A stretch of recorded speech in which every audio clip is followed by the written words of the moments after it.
otro lado, lo que van a encontrar acá es la hipótesis de gradiente topográfico.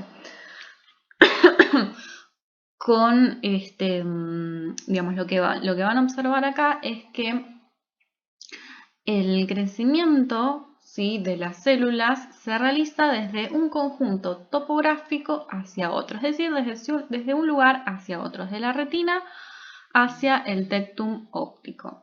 Bien, y mantienen la misma relación topográfica. O sea, ustedes ven que hay, por ejemplo, supongamos dos células de la retina acá que mantienen la misma relación topográfica con el tectum, las celestes, las naranjas y las verdes.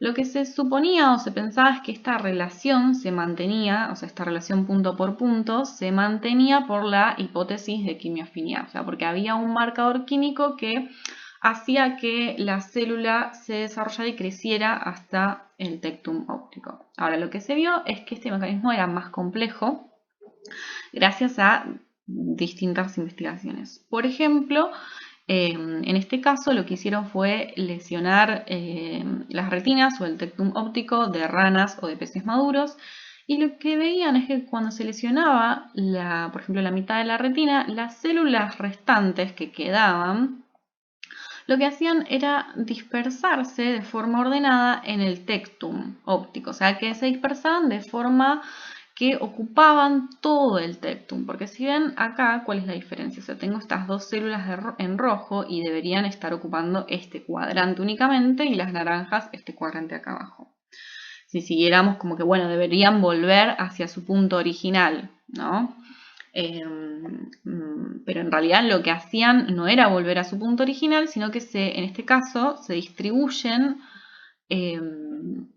para ocupar todo el espacio del tectum óptico.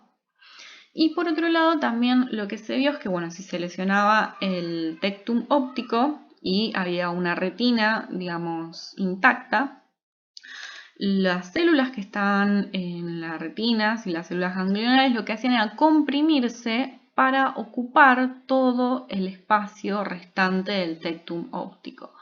Con lo cual, esta hipótesis, digamos, de punto por la quimioafinidad empieza a ponerse en jaque justamente y empieza a pensarse que en realidad están direccionadas de esta manera, ¿no? Para cubrir, como lo tienen acá, ¿no?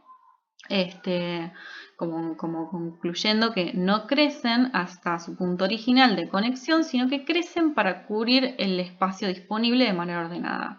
¿Sí? Esta hipótesis es la hipótesis de gradiente topográfico, explicando, digamos, cuál es la manera en la cual un axón llega justamente a su lugar de destino, explicando cuál es el mecanismo por el cual lo hacen.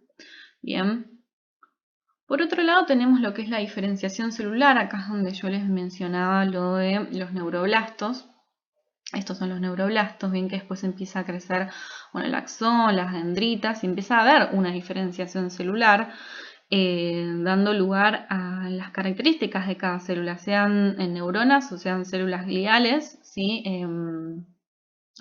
Y empiezan, a medida que se va dando lugar el desarrollo del sistema nervioso, empiezan a diferenciarse. Si una vez que migraron, empiezan a, por ejemplo, las células van a ver de la corteza cerebral, cada una tiene una forma diferente, ¿sí? Acá tienen los que son las células Purkinje, que se encuentran en la corteza del cerebelo y en el corazón, que son una de las células más grandes del sistema nervioso junto con las células de Betz.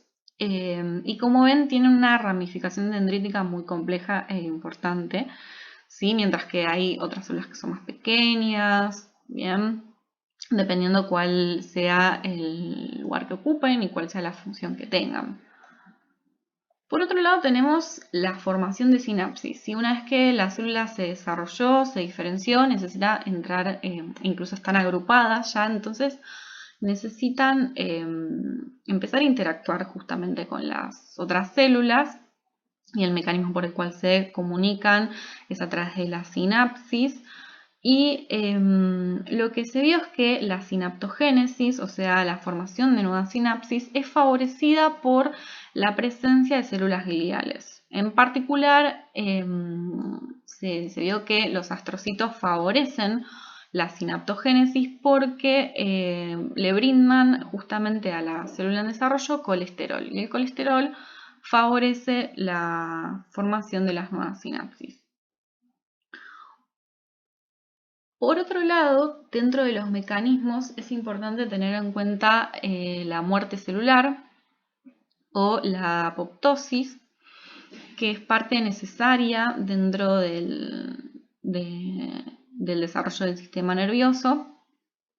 La muerte celular se produce porque las células no logran dar no logran hacer conexiones con células diana o con objetivos en que acá no se establece una conexión, entonces las células que no se conectan mueren.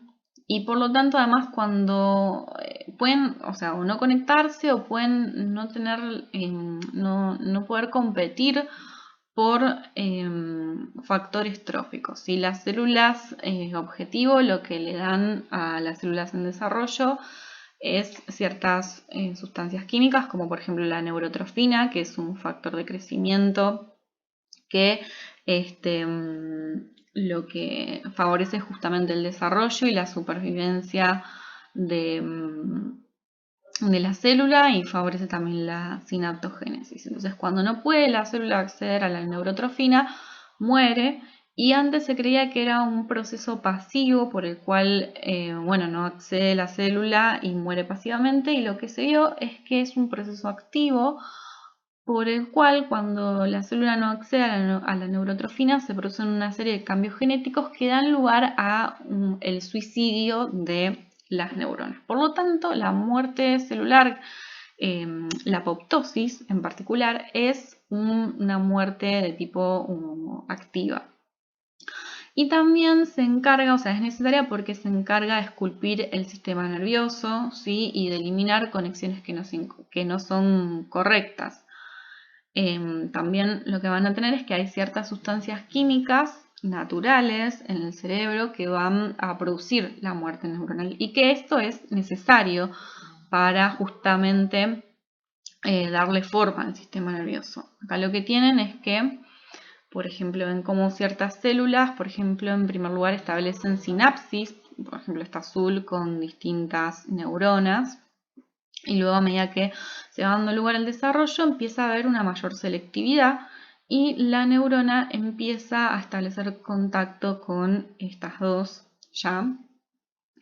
Y esto es necesario. Por ejemplo, si había más células que realizaban sinapsis y estas células mueren, los lugares de la membrana postsináptica van a ser ocupados por los botones sinápticos de las células que sobrevivieron, ¿sí? Entonces, de esta manera se empieza a esculpir el sistema nervioso. Por otro lado, tienen lo que es la necrosis, que sí es un tipo de muerte celular pasiva, el cual tiene, causa dificultades y problemas al sistema nervioso, porque cuando la célula se rompe, todo su contenido cae, en el líquido extracelular y produce una inflamación del tejido. Por lo tanto, va a causar justamente un problema distinto a la apoptosis, que puede ser beneficiosa, como todos los que ya decíamos, todos los beneficios de esculpir el sistema nervioso. En la apoptosis lo que sucede es que esas partes de la neurona van a estar envueltas en membranas, y esas moléculas que tiene la membrana van a traer fagocitos o moléculas que inhiban la inflamación. Por lo tanto, en la apoptosis no se va a producir inflamación. Una necrosis se puede dar, por ejemplo, por falta de oxígeno, por una lesión, por un traumatismo, ¿sí? Y es lo que conocemos entonces como un tipo de muerte neuronal pasivo.